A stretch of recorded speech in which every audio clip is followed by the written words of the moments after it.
Jensina and the Great Pebble Dam. On a golden afternoon behind their house, Jensina and her big brother Hawkwynd stood where the garden grass met the rushing Silver Creek. Hawkwynd, wearing a coat of many pockets and a tall paper crown, declared they were the great giant builders of the valley. They had spent all morning together, sharing a bowl of tart berries and a big idea. They would protect the tiny, quiet world at the water's edge from the wild, splashing currents that threatened to wash everything away. Jensina knelt in the soft sand and pointed to the City of Moss, a miniature village she had crafted from acorn-cap chimneys and velvet green moss carpets. It sat on a fragile little island, just inches away from the tumbling water, smelling of damp earth and pine. To Jensina, these weren't just bits of forest floor. They were homes that needed a harbor, and she wanted more than anything to keep her tiny citizens dry and safe from the great splash. With a determined huff, Jensina began to stack small, round pebbles into a wall, but the creek was a hungry giant. Every time she placed a smooth white stone, the water snatched it away with a gurgle, sending her hard work tumbling down the stream.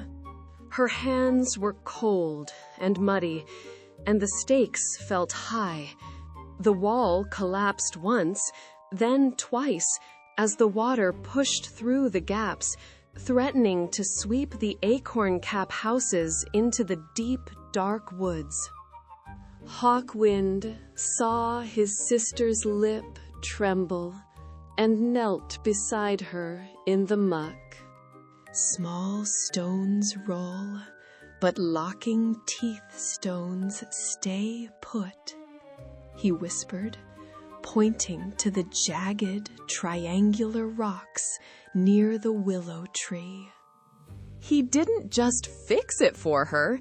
Instead, he showed her how to wedge the pointed rocks together like a puzzle. Jensina's eyes brightened as she realized they didn't just need a pile of pebbles. They needed a skeleton of locking teeth to hold the weight of the river. Together, the great builders scoured the grassy bank, hunting for the secret fill of the valley. Jensina gathered handfuls of river wool, thick, tangled strands of green algae, while Hawkwynd found sturdy willow sticks and heavy gray clay. They worked in a rhythmic, rolling dance, stuffing the wool into the cracks and weaving the sticks between the larger rocks, turning their leaky fence into a solid, unshakable fortress of stone, fiber, and mud. Suddenly, a rogue wave from a passing breeze sent a heavy splash against their wall, making the top stone wobble and tilt.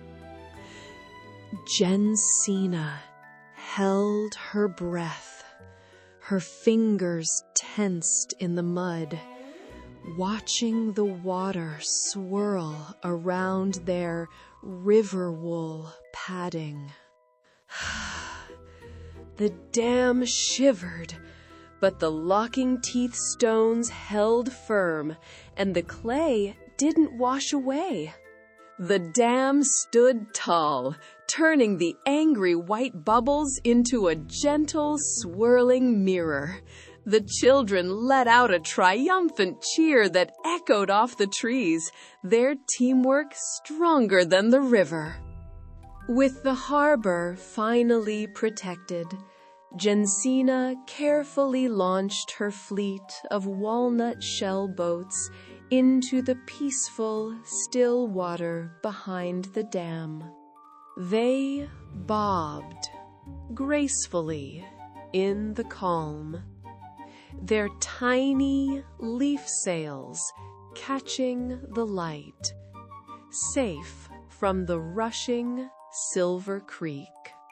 Hawkwynd stood guard with his hands on his hips, his paper crown slightly crooked, watching the tiny ships sail in the quiet sanctuary they had built together with their own 4 muddy hands.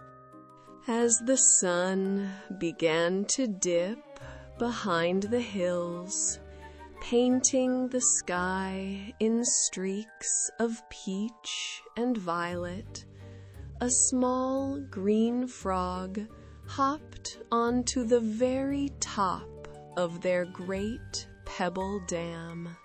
It sat there like a king on a throne, blinking at the walnut boats as the children wiped their hands on the long grass and began the walk back toward the warm lights of their house. Behind them, the city of moss remained perfectly dry, tucked away in the safety of the giant's stone wall.